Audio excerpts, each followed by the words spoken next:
Hey, everybody. Hey, Mitch. Hey, Julia. Welcome. I hope everybody's having a great Sunday. I am excited to be here for another Let Me Introduce You session. Sort of came about by trying to recreate some of the community that we usually experience at camps and festivals. And since that's not happening right now, we're doing it online. And so we thank you for joining us, whether you're here live or rewatching this later. We hope that you'll enjoy it. And I am super excited to have Evie Ladin join us today.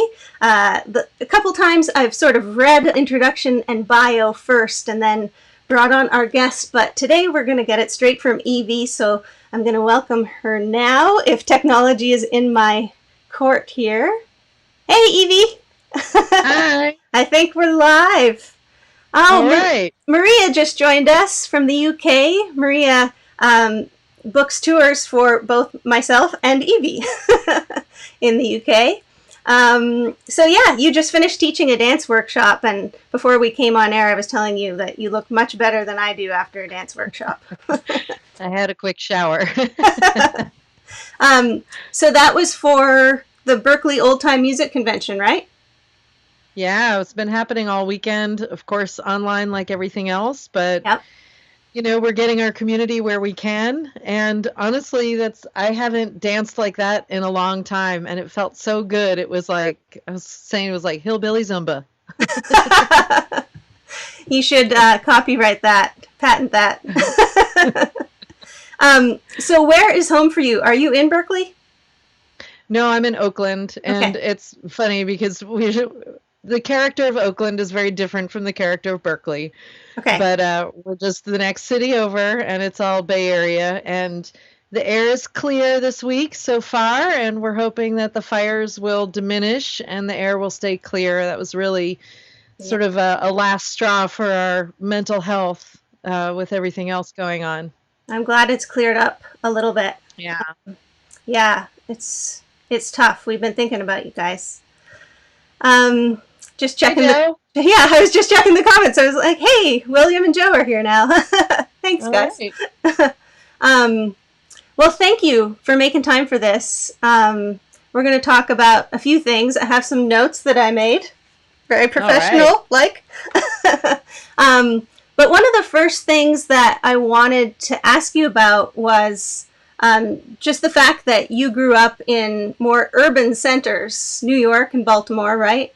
And at the same time, you were in urban centers, but you were immersed in traditional music and dance. And tell us a bit about that, like your early life, your early career, what that was like, and who inspired you back then.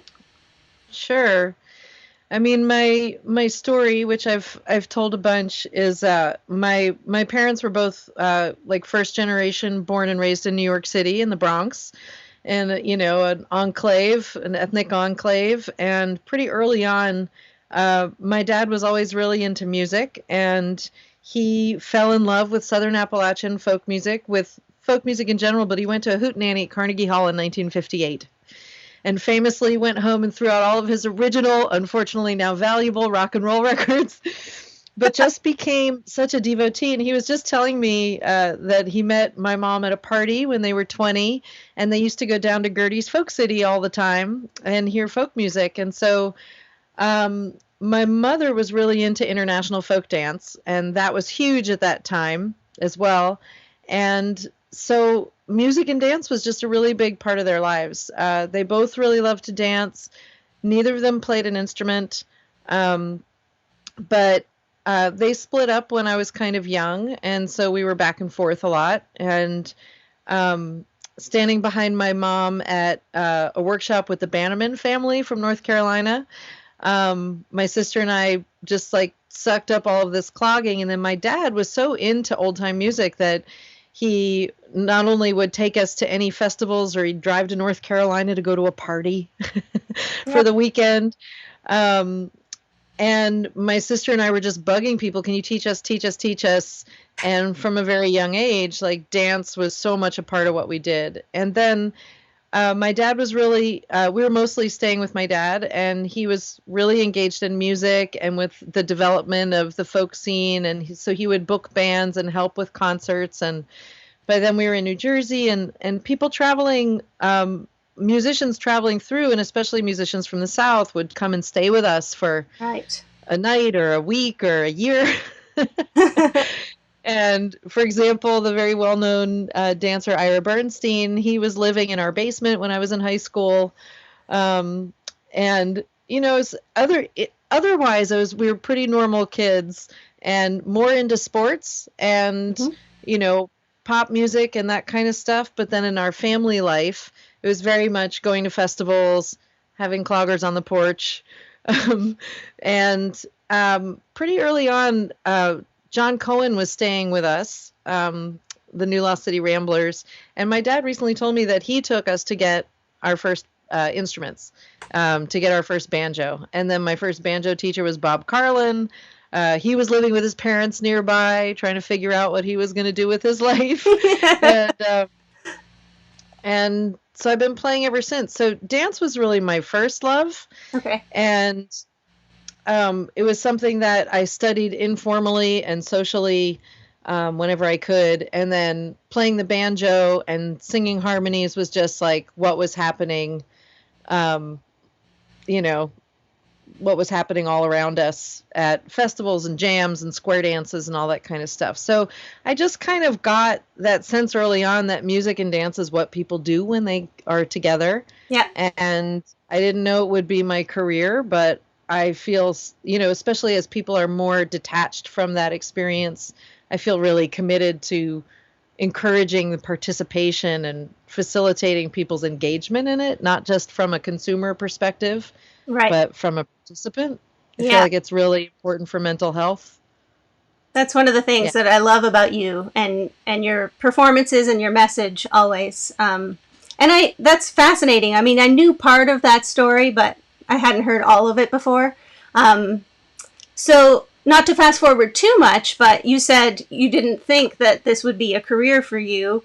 How did that come about, and when did that come about? Have you always been a performer, or did you do other stuff in between?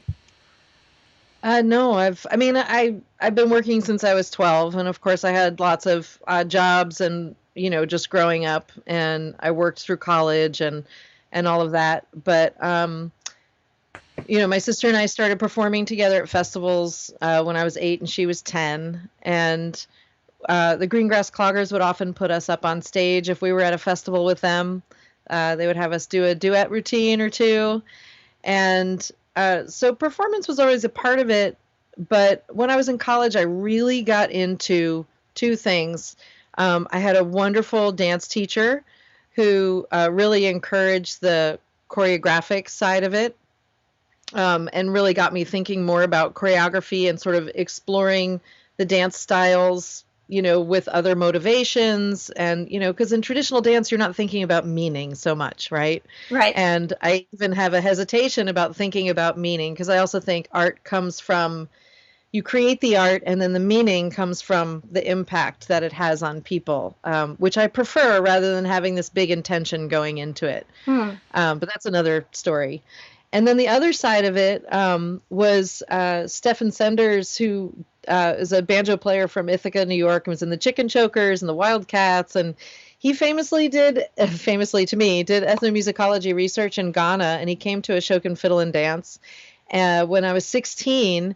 And he taught these Ghanaian rhythms that just, this light bulb went off. And it was so connected to everything I'd been doing to that date that when I was public schooled enough to not know that I give an Ivy League school an ultimatum and say, I'll come to your university if you let me into the African drumming class and that, upper level seminar on Africa, like when I get there. And sure enough, they did. And I created my own major about the African studies in dance. And so I was exploring ideas in dance, and I was exploring everything I could find on Africa, not only as the roots of Appalachian music and dance, but also just, again, that not realizing, of course, this is common for cultures all over the world, that music and dance is social communication. This is what they do for the health of their communities, and all people do it. But being, in the sort of regular side of my life in Western culture, my friends didn't. You Right. know, people generally didn't play music and dance together as a rule when they're socializing. And so that was a real dichotomy. And that's just, becoming an adult and coming into my own. Yeah. But then those interests fortunately led into a career. And, there's always the administrative aspect, and I've done some administrative stuff along the way, but always in the service of the arts and in the service of projects I get to do. So my career's always been in the arts. That explains why you're so good at the business side of it too. I'm always so impressed by your business skills. Well, we're all making it up as we go along. So, that, I guess that makes me wonder. I think anyone that has played music for a career, at some point, if you veer outside of where you are from, there are many times purists, for lack of a better word, that will, try and say, well, you're playing music, or you're doing a dance tradition, and that's not where you're from. Those aren't your roots. Has that been a challenge for you at any point, and how have you addressed that? I haven't felt that so much, and I think partly because I'm really between generations. And so I didn't have a big group of people that I was, of peers. I was kind of on my own. It's something that's been sort of frustrating along the way, that, for example, when I was young and doing all this stuff, there was no internet. There's very little video of what we were doing and there's no video of what we were doing when we were kids. Yeah. But so it's sort of the validity, you know, it's a complicated question. But then on the other hand, I also moved out to California 20 years ago. And so I did grow up around all of it. Right. I feel like I do embody it very authentically. It's not something I found as an adult, which a lot of people do, and I'm really glad they do. A lot of people have this aha moment, this music and dance really speaks to me. And, being a cultural ambassador, yes, it's not where I was raised, but it's so much a part of who I am. And that, combined with not only having so many friends from source areas and also from not only the East Coast, but also the Midwest, and having grown up around all of these people and it being very community based, I haven't really felt a lot of pushback in that regard. And then also I'm very connected to the history, and really educating. I mean, I have been talking about the banjo being an African instrument for the last 30 years, and only in the last 5 years do people actually know this already. Right. Yeah, I love that. And so that's been really validating and beautiful, and I'm glad that I was engaged in that conversation. I mean, who knew that this would, become a career, and that the conversations would take the turns that they do? Yeah. There's a lot looking back on it that I'm very grateful for, but mostly it's the immersion, just having that experience as a child of a multi-generational cultural experience that was safe. I don't remember anything untoward ever happening with me and my sister. And of course, with the Me Too movement, we both kind of checked in with each other, and we're like, yeah, we were around a lot of men who were young and 10, 15 years older than us. And I mean, it was all cool. It was very family oriented and friendly, and just, really about the music and dance. Yeah. Yeah, the immersion is what really strikes me about your story. Many times I've said, I thought everybody that grew up where I did played fiddle and step dance. I didn't know till I was 10 that that wasn't cool. That not every little kid grew up doing that, but it just has such a strong meaning as you go forward in it. So I know, and I didn't say that. If anybody has questions, pop them in there, and we'll take a look. Because you probably have more interesting questions than I have written down here.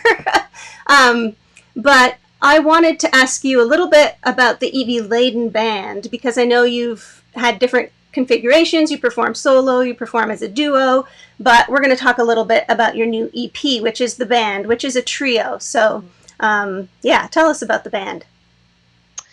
Well, when I moved out to California, like literally within the first 2 months, I ended up in my first band, the Stairwell Sisters.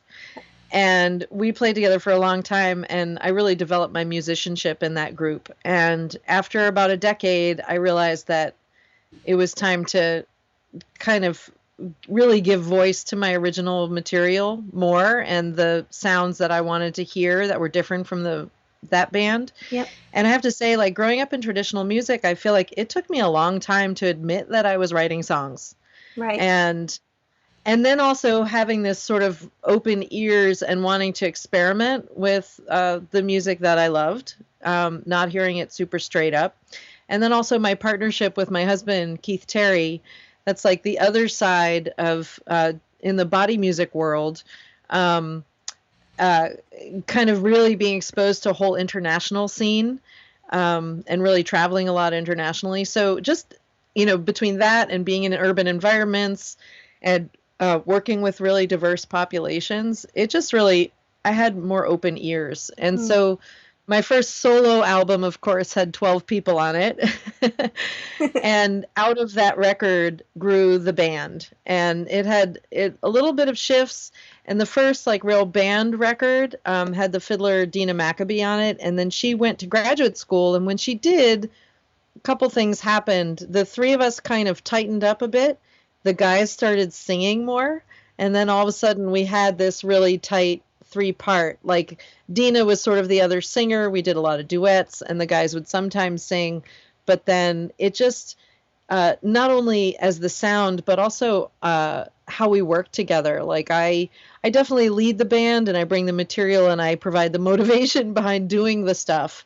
But Eric Pearson, he's the kind of person I actually didn't include him in the band in my first pass, because he's the kind of person that, like, sometimes when I'm listening to what he's doing, I'm like, well, I'm not sure that sounds right. And then if I record it and listen back, I'm like, 100% you are right. He's the guitarist, right? He's the guitarist. Yeah. And he studied composition at Oberlin, and he's a really multifaceted musician, but it was also at Oberlin that he was introduced to old time music, and that was his aha moment. Yeah. So he's very deep he knows a lot about the tradition, and has really dug deep in that way, but also has these open ears. And then Keith Terry, who's my partner, he started playing bass as in the old time scene, as he says, out of self-defense, because he's trained as a jazz drummer, and it was from playing with tap dancers that he stood up and put all of his drumming on his body, and he's most known for body music. Yep. And so, there aren't any specific drums in old time music. People don't necessarily want to have drums. And so he started playing bass, and then he started experimenting with what he wanted to hear. And I just feel like he puts a lot of rhythmic ideas and some polish on the music. And so Jump the Fire was our first record just as a trio, that we sound just like we sound. And then I had wanted to put out an EP of cover songs that were just like playing cover songs in traditional music is ridiculous. Cover songs, but some more contemporary songs that I loved, and just we kind of fit into the band's sound. And it was my intention to make this EP of cover songs sort of as an intermediate thing between that and putting out our next full-length record. But we're always balancing everybody's careers. We're all three of us full-time musicians and dancers and artists, and everybody's got a lot of projects going on. So as it happened, by the time we were ready and had the time to record, we ended up with a full record of almost entirely originals. There's one old hymn on it called Caught on a Wire that came out last year. And in the interim, I did my first totally trad record because I work so much in traditional music circles, but all of the music I had put out was more original. And I was really struck by, I guess, Noam Pikelny, who famously put out that, Noam Pikelny plays Kenny Baker, plays Bill Monroe record. And he got all these accolades for it. And apparently he said, I didn't realize all I needed to do to get notice was to stop playing my own music. And it really kind of struck a chord with me. And I was like, all right, well, I do play traditional music all the time. And I think also because as a banjo player, I listen to the fiddle. Mm. I listen to the fiddle so much, and I don't have a fiddle in the band. And for whatever reason, that's kind of how it worked out. I've never had like my fiddle player that I really work with. So the trad record I did do, Riding the Rooster, is 17 fiddle and banjo duets with 17 different fiddle players across the country. And I'd love to follow it up with another one because there are so many amazing fiddle players, and that fiddle and banjo lock is so great. Yeah. So this is roundabout getting to the new EP, which actually, like, we had planned to do it a while ago, but just circumstances, everything kind of, as we all know right now, especially, you got to ride the wave. Yeah. And adjust. And if freelancers aren't good at adjusting, you are in the wrong business. Yeah, it was a total shift.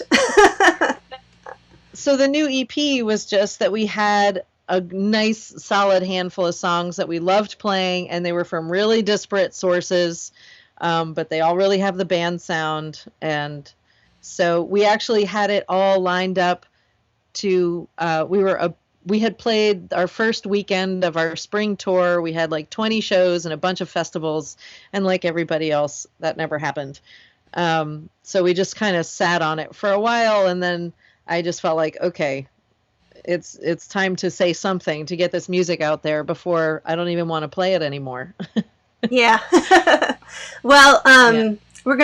so the new EP comes out October 2nd, and folks can pre-order it now. On the screen, you should see Evie Ladin at bandcamp.com.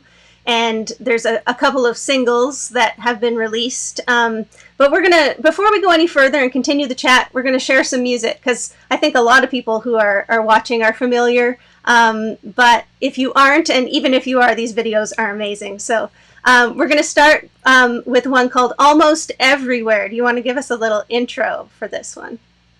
Sure. So this is off the album Caught on a Wire. Which really had more topical songs. I really stretched myself a little farther with these songs. And it was, we put out this video on Black Friday last year when typically people go fighting each other for the best deals. And it just felt like that we don't need any more junk in our lives, and encouraging people to make or reuse gifts or buy homemade things for their holiday season. But it also was inspired by, as a touring artist, over the years I've been touring, seeing the United States look more and more the same, that every exit has the same stuff. And the character that you get from driving across this country is being like washed out. And yet there is so much character in the geography and the people and the culture. And I just really want to hold on to those things that make us unique communities. Perfect. Okay, and don't adjust your volume. There's no sound at the very beginning of the video. So don't worry. It shouldn't be a malfunction of my technical skills. Here we go. Almost Everywhere.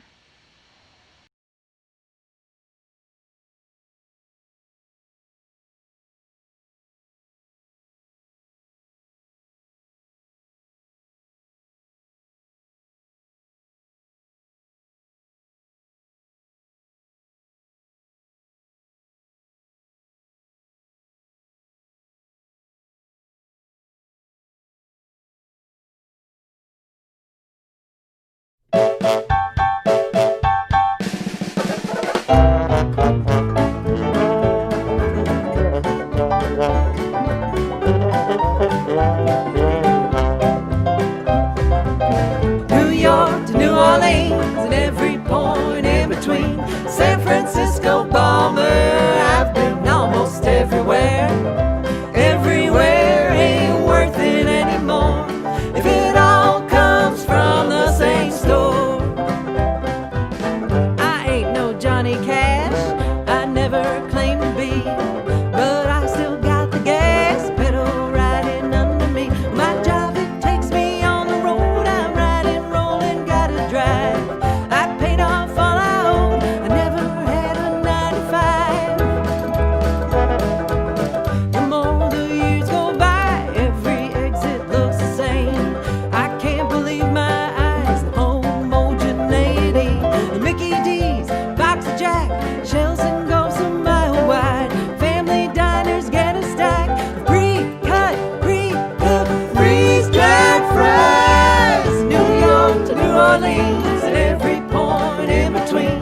San Francisco bomber, I've been almost everywhere. Everywhere ain't worth it anymore if it all comes from the same store.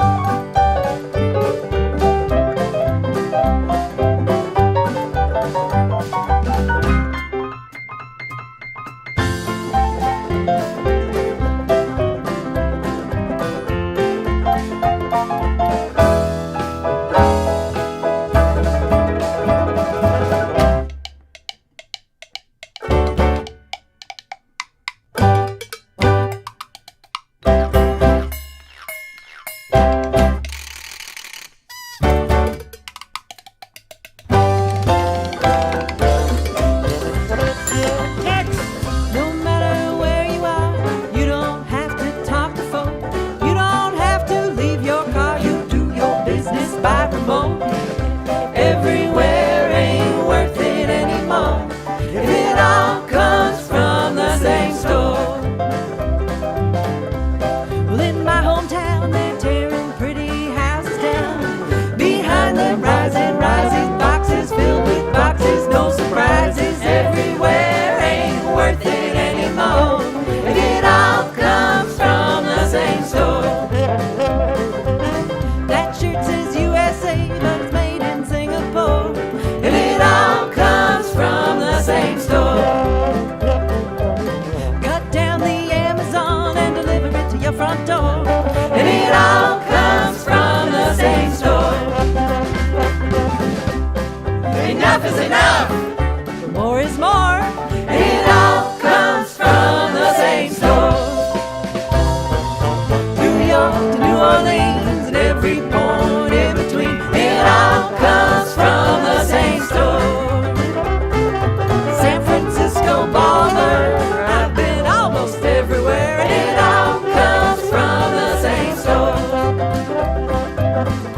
Everywhere ain't worth it anymore if it all comes from the same store.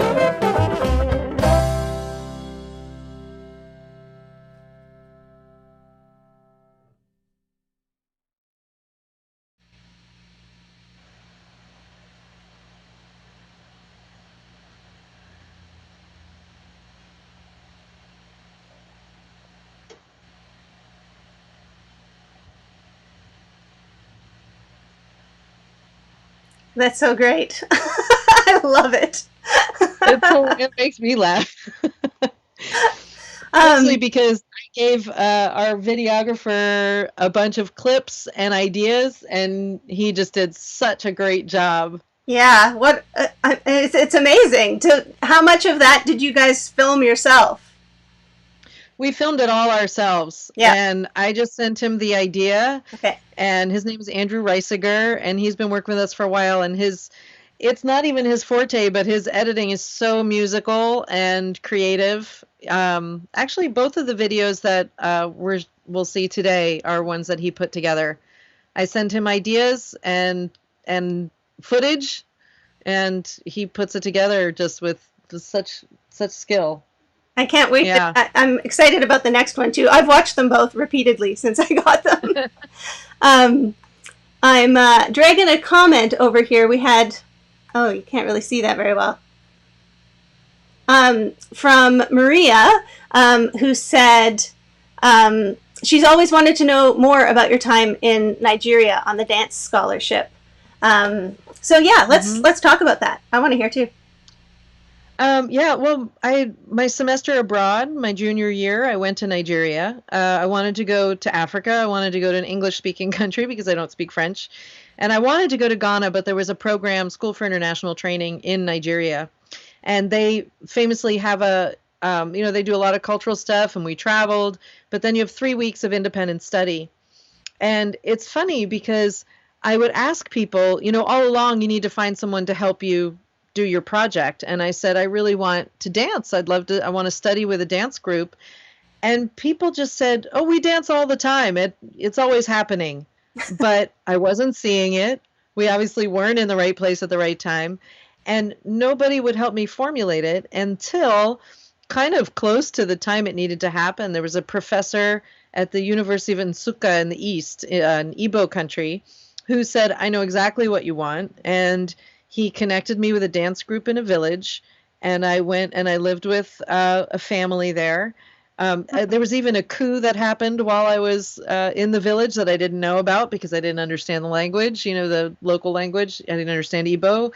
But it was actually, you would enjoy this story. I kept trying to get them to rehearse, and there'd be something would go wrong. I mean, if anyone spent any time in Africa or other places, that things happen on their own time.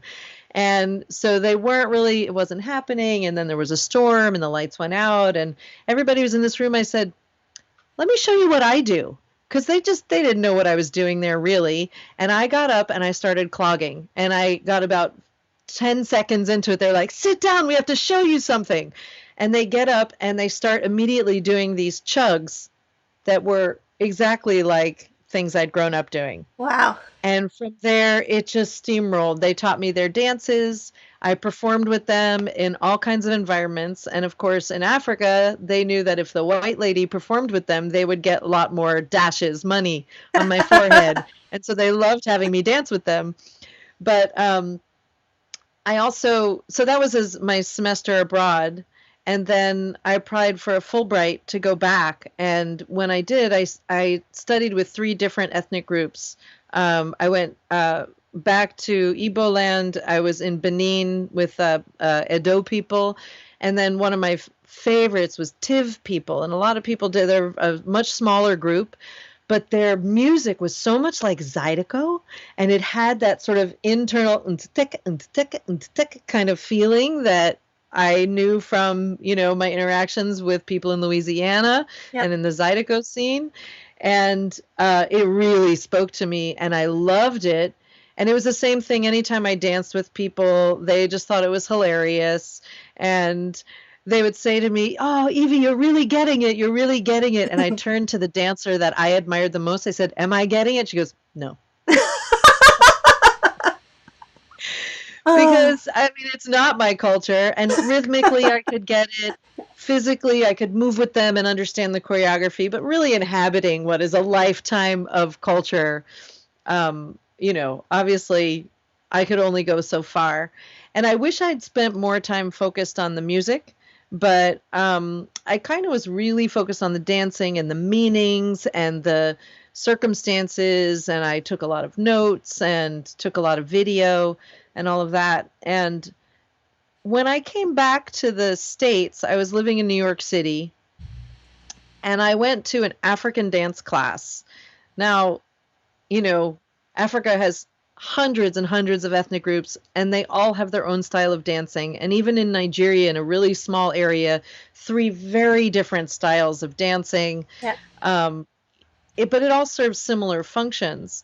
But so I went to an African dance class, and I think it was Ghanaian. It was definitely further west, in West Africa.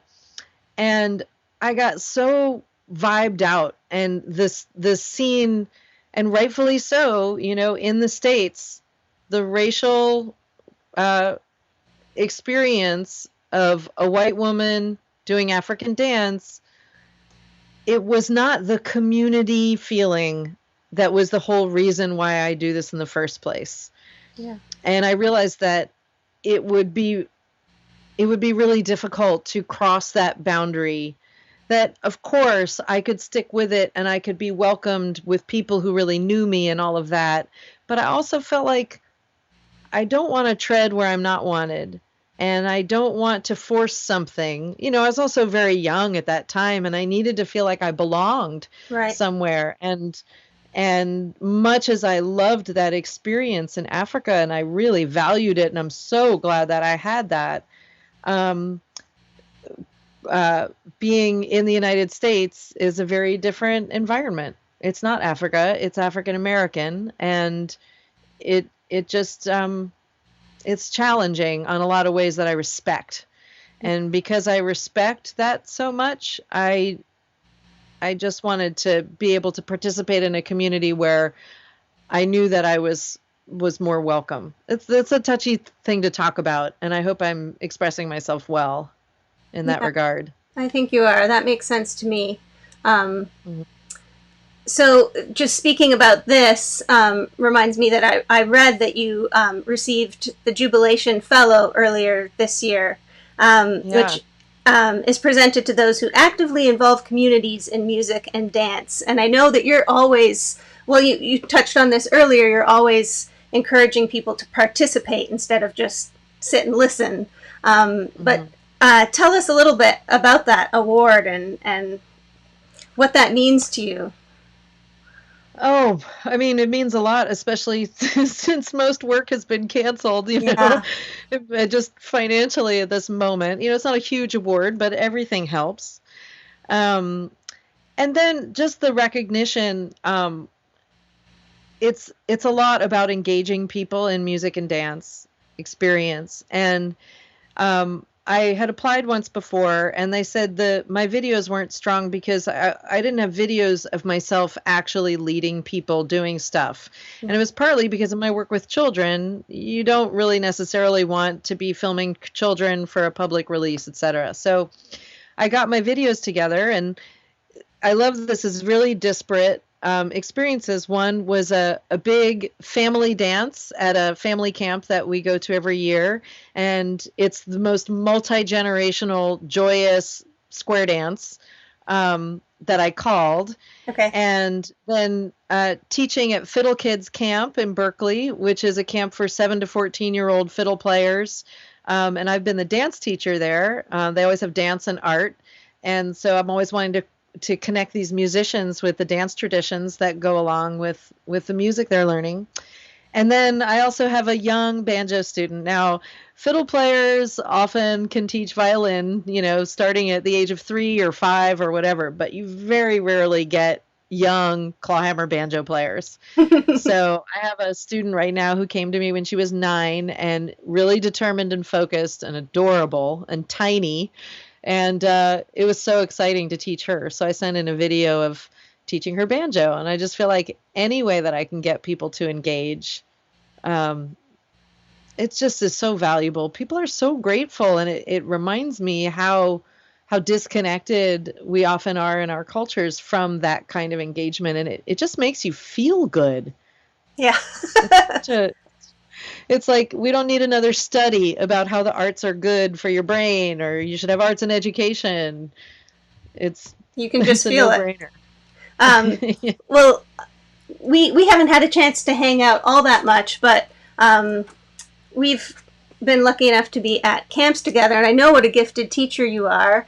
And just for anyone that's watching this, talk to us a little bit about all of the things you are able to present at this time when we're not able to connect in person, to get that great feeling with some of your online workshops. Yeah, well, so I've been teaching since the Freight and Salvage in downtown Berkeley opened their classrooms about 10 years ago. I've been leading the Clawhammer Banjo program there on Tuesday nights, and they're in 6-week sessions. And it's funny because I had 1 week of both a banjo and a dance class, and in March, and I said, we might be moving online next week. And sure enough, it made me get my platforms together pretty quickly. So I really enjoy those group classes. And of course now they're bigger than usual because people are tuning in from different places. Right. It is in the evening on the West Coast, so it's a little limited in that regard. I've been, fortunately, a number of camps and festivals like the Berkeley Old Time Music Convention this weekend have moved online, and the online banjo festivals that have been happening. So I'm really honored to be invited to teach some workshops. And then several years ago, I started teaching banjo through Peghead Nation, which is an online subscription service. And one of the things that I feel like I'm successful at that people gloss over is that, again, in a very traditional way of learning, like in Western culture, we tend to learn very linearly. Like we want to understand something before we move on to the next thing. But in traditional culture, it's circular, just like those traditional tunes, 32 bars or whatever, and it just goes around and around, and you get closer and closer, honing into it the more you do it. And so I try to bring people into that space. On Peghead Nation, they even said, like, on the play along sessions, they were like, you don't have to play so long. And I was like, I do, because this is what I think stinks about most online videos. They say, just do this. And the whole reason someone's watching it is they can't do that. So if you give them an opportunity to practice along with you. Right. And it's something I love about group classes too, is let's play in time. And I don't even care if you're getting it right. Just play. Have the experience of playing. You get the tune in your ear. And I feel like having learned so much in a more traditional way, I really want people to engage that part of themselves, where you hear it, you do it, you try. And especially now on Zoom classes, I say to people, I'm going to ask you to be grown-ups and give yourself a chance, to learn something. Don't shut yourself down if you don't already know it in the first few weeks. Give yourself a year of trying something out and try to give them as much experience doing it while it's funny because here we're just talking. So I'm like, let's not talk. Right. Let's do it. Let's sing together. I'm now doing like a third Sunday sing-along, old time harmony sing-along. I did a clog aerobics class this morning that was so fun, and people said they wanted to continue doing it, and I would love doing that too. Basically, I feel so blessed that I can do the things I love and just ask people to do it with me, and they're grateful. Yeah. And gratitude I get, even though in this environment, it's so much energy goes out and you don't get that cellular connection from real humans. It's exhausting in that way. But I feel like as much as people can be engaged to try to do it, just get out of your head and into your body, express yourself. And in some ways, the Zoom classes are great because people can feel more comfortable making mistakes because they know nobody can hear them. I felt that way myself taking Zoom classes. Yeah. So just trying to engage people in all those ways as much as I can. Yeah, that's so great. So I just want to let everybody know I had this brilliant plan. I had all of Evie's social media sites ready to paste into the comments, but my program won't let me paste. But she's easy to find because Facebook, Instagram, Twitter, YouTube are all just /Evie Ladin. A lot of people sort of have a couple of different usernames, but you can find her easily that way. And of course, the website's right up there on the screen. So do take a moment to do that. And if you stream your music, also make sure you like, follow, add to playlists. That's super important. I'll throw out there though that on the streaming services, they won't let me aggregate all of the records under my name. Okay. So there's Evie Ladin and there's Evie Ladin Band. Good to know. Great. And so both of those things exist, and that's only on the streaming platforms. Everywhere else, it's just my name, and I'm fortunately the only Evie Ladin on the internet. Yes. Are you Birch on the internet? I might be. I haven't run into any others, but I've never looked either. I'll have to do that. Okay, so I know we said we go about an hour, and I have a couple of things left, but I want to make sure we get to the new EP. You touched on it a little bit, but yeah, tell us a little bit more about it, about the songs you chose and why. They're really across the spectrum of a variety of songs, but I feel like the way the band deconstructs and reconstructs them sounds like the band. Right.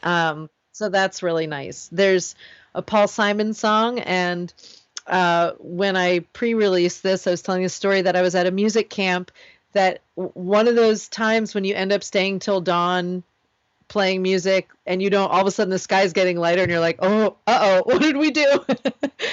But ended up playing all night Paul Simon songs, and I didn't realize how much of his lyrics I could regurgitate. I love his music, and so I found one that I really liked. So that's very apropos right now. Slip sliding away, about time, slip sliding away. And another song we've had in our repertoire for a little while, Desiree's You Gotta Be, which really elicits for a certain generation this feeling of, oh, I love that song. I haven't heard it a lot. And actually, my teenager told me he introduced it to me because, or reminded me of it. And I started playing it on the banjo. And then, like a lot of things, I've been doing these mashups of unlikely songs with old time tunes. So instead of taking like instrumental breaks, the instrumental break is a tune that just kind of fits really nicely with that. And then another funny part of my history was I really got into following the Grateful Dead for a few years there. And it was, to me, like some people get into the Grateful Dead and then got into bluegrass or old time music because the Grateful Dead, that was so much of their influences. But I kind of went the other way. When I was in college, I was like, here's another community where everybody's dancing and hanging out in the parking lot, So I finally found a Grateful Dead song that I love to play, Mississippi Half Step, Uptown Toodaloo, and Carter Family song, a couple of trad songs that we dance on, and then Janelle Monáe's song Tightrope, which I hope it comes across okay. It's, we're at a really, again, at this crucial moment of fighting for racial justice. And another reason why I kind of stepped back from releasing the EP is I just felt like it's not time for my voice right now. Mm-hmm. It's really time to make space for other voices. And I want to support that movement as much as I can, because so much of that culture has informed everything I've done in my life. So much of the communities of color that have been disassociated with the music I love. And it's been amazing to see people of color come back to old time and folk music. And I really appreciate all the efforts people are doing at inclusion, conversation, all of that. And obviously it's something I've been thinking about for a long time. I'm trying to educate people, but one of the things I've been doing in California for 20 years is playing with this group Cross Pulse, which it's a very diverse quintet where everyone's arts come from the African diaspora. And so everyone brings their material to the table and then we collaborate. And so Tightrope is one that we brought, and we use it as a teaching moment. It's mostly educational programs when we would go into schools. Whether you're high or low, you got to tip on the tightrope. And Janelle Monáe's video on it, oh, I just love it. It's super old school. She's an incredible artist. I could never do something up to the caliber of what she does, but I can play it on the banjo. So, well, it's a beautiful album. I think it does come across the way that you hope, and it does sound like you guys. Like the arrangements and the production is fantastic, and I felt really lucky to get to hear it because we were doing this. But I can't wait for everybody to hear it on October 2nd. So before we go, because this is Let Me Introduce You, I was wondering, is there something in the last couple of months that you've discovered in the arts that has just really touched you and inspired you that you could share with us? Could be book, could be music, just something new for us to check out. Um, really, I didn't want to write, the pandemic has not, like, for the first 6 months, it did not leave me feeling creative. Yeah. And like I said, making space for more marginalized voices. And the art that has grown up from people who are able to speak to the moment and to injustice has been unbelievable. Like, even Janelle Monáe just put out a new video that is awesome. Step Africa has put out a show called Stono, which is about where Hambone was. The Stono Rebellion is when they took the drum, was the event that made Africans lose access to drums, and they put the rhythms on their bodies and constantly adapting to adverse situations. And so I feel like so much of the music and dance that's coming out of the African American community that is potent and important. And I feel like that's what people should be paying attention to. And the lyrics, the lyricism in rap right now, and the rhythmic complexity, it's beautiful. It's just it's so amazing. It really blows my mind. And I feel like I really split. And again, it's like just being really engaged, not only in urban culture, but just also in contemporary culture. I have a teenager, and so he gives me a lot of access to things, but just, even we watch a lot of Tiny Desk concerts. Yeah. They often bring in some amazing acts, but I think mostly the fact that more people of color are getting a voice and having access to the, center stage, that's the kind of stuff that is really moving me right now. I love that answer. Okay, so is there anything you wanted to talk about that we haven't talked about before we go? Mostly just that for people to really know how to help musicians. Everyone talks about how Spotify doesn't pay and all of that, and everyone has to find their own income streams, and being adaptable is really important. I've never been, as much as I put myself out there, to me it is all about community engagement.